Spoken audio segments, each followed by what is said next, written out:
secondary explosion, such as this, behind every secondary explosions, there's a building containing deadly munitions, rockets, and missiles, triggering such a reaction like you see here.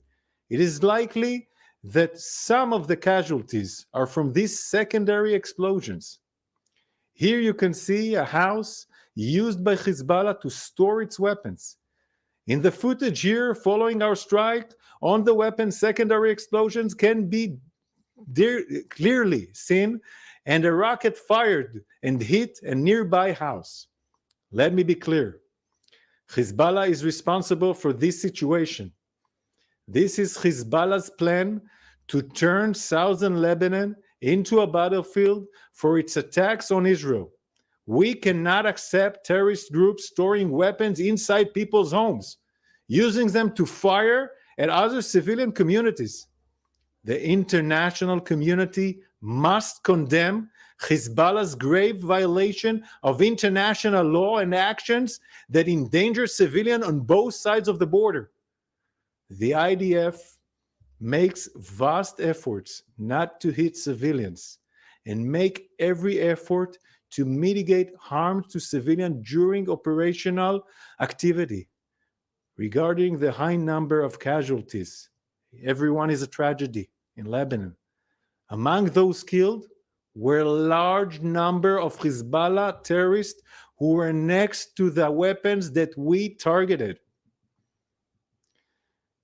Israel is facing threats on all fronts and continuing to act against them in defense for the people of Israel. We have many other missions to carry out. We have to bring back home all our hostages that are held in brutal conditions by Hamas. We have to bring them back home in all means. We have to continue dismantling Hamas capabilities in Gaza. And we have to bring security to every Israeli citizen in the north and in the south. Questions, please. 2 questions from AP. The first, Israel has been battling Hamas for nearly a year, and it still hasn't realized all of its goals in Gaza. Are we looking at the possibility of months of fighting in Lebanon as well? Second question is the army prepared for a ground invasion now? And if the order comes, how quickly could ground forces move in?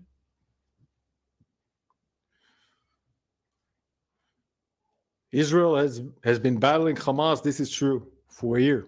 Yeah, Hamas did the 7th of October, a horrible massacre. It's almost a year.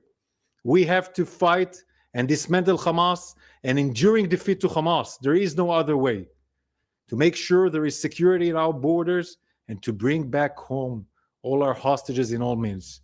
In the same time, the world should remember, on the 8th of October, Hezbollah started a war. Israel did not attack Lebanon, did not attack Hezbollah. It's Hezbollah on the 8th of October started firing on Israeli civilians in the northern border, and he's been doing this for over 11 months with 9,000 rockets, and 60,000 Israelis have left their homes.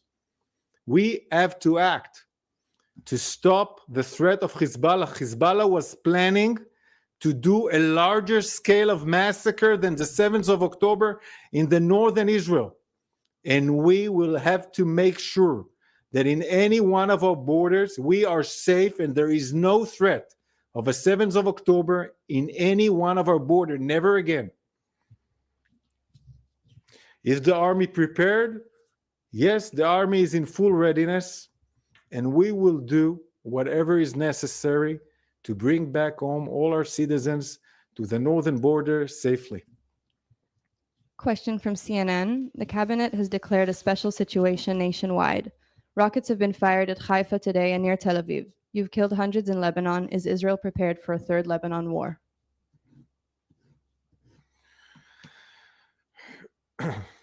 The special situation that was declared by the government allows us to do different kind of things in the home fronts.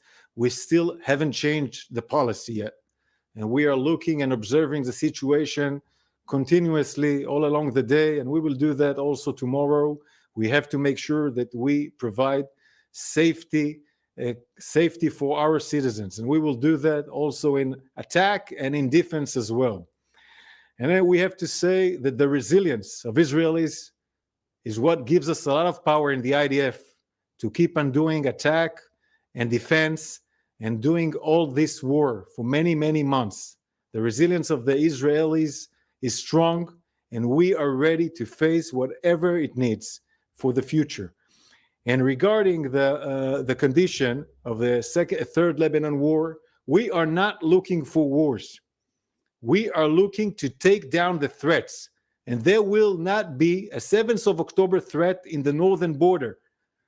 It have to be a safe border where Hezbollah is pushed back from the border, and there are no threats like missiles, rockets, UAV threatening our communities, our citizens. This is our mission, and we will do whatever is necessary to do to achieve this mission. We hope to do it as shortly as we can. ABC News. Is what we've seen today the beginning of an all-out war in Lebanon? How do you think the coming days will look like for the IDF and for civilians of Israel and Lebanon? We've been facing in the north for over 11 months for our citizens. Every day looks with rockets on their heads going to bomb shelters. Those are citizens that for over 11 months are suffering. And we are acting to change this reality. This is what we're doing now, and we will use all the measures we need to do that. And it is Hezbollah who started it on the 8th of October. It is Hezbollah and the Radwan forces that were preparing to do a 7th of October in the northern Israel. And our mission. Circle it. Circle, you let me circle it. I can find anything if I circle it. So let me circle. Threat Hezbollah poses needs to be degraded and its infrastructure needs to be dismantled. Can you please be more specific about what the specific goals of these strikes are, and do you anticipate that they will be followed by ground operations? Hezbollah holds two big capabilities. One of it is the arms and weapons that we saw that were located today in civilian homes, using Lebanese civilians as human shield. This threat allows Hezbollah to make southern Lebanon, who was supposed to be secure by 1701, the resolution, it was supposed to be secure, but it's not. It has deadly arms, as we have seen today with secondary explosions and the evidence I showed you today. We have to make sure that Hezbollah is away from the border, far away, with no capabilities that are risking our citizens. At the same time, no Radwan forces, none, next to a border with no infrastructure and no capabilities. We showed today an aerial campaign. It is currently now an aerial campaign. This is what we did. And we will do whatever we need in the next stages in order to prevent the threat of Hezbollah, secure the border, and create the conditions for the return safely for the citizens of northern Israel. Thank you. Thank you very much. Since October 8th, the Hezbollah terrorist organization has fired over 9,000 rockets, missiles, UAVs at Israeli families, homes, and communities. In the last week alone, Hezbollah fired over 700 rockets, missiles, UAVs, hitting homes deep inside Israel and forcing hundreds of thousands of Israelis into bomb shelters. For years, Hezbollah has been planning to do in northern Israel what Hamas did in southern Israel on October 7th. Invade Israel, infiltrate civilian communities, and massacre innocent civilians. To achieve this goal, Hezbollah drew up a plan. They called it Conquer the Galilee. On Friday, the IDF conducted a precise strike based on intelligence on Ibrahim Akil, the architect of this plan, and other senior Radwan force commanders in Beirut. At the time of the strike, These Hezbollah commanders were meeting to plan an October 7th style attack in northern Israel. To make sure that Hezbollah can't carry out such an attack, and in order to enable all 60,000 Israelis to safely return back to their homes in northern Israel, we must act against this threat. This threat is just a few hundred of meters away from the communities and families in northern Israel. Today, based on precise intelligence, we conducted extensive strikes against Hezbollah terror targets in Lebanon that posed an imminent threat. The IDF struck 1,300 targets until now, including long-range cruise missiles, heavyweight rocket with 1,000-kilo warhead. This is the same type of rocket that was used in the Majd al-Shams attack that killed 12 innocent children. We also struck a short and medium-range rockets and UAVs, all capable of attacking deep inside Israeli territory and causing major damage to civilian towns and cities.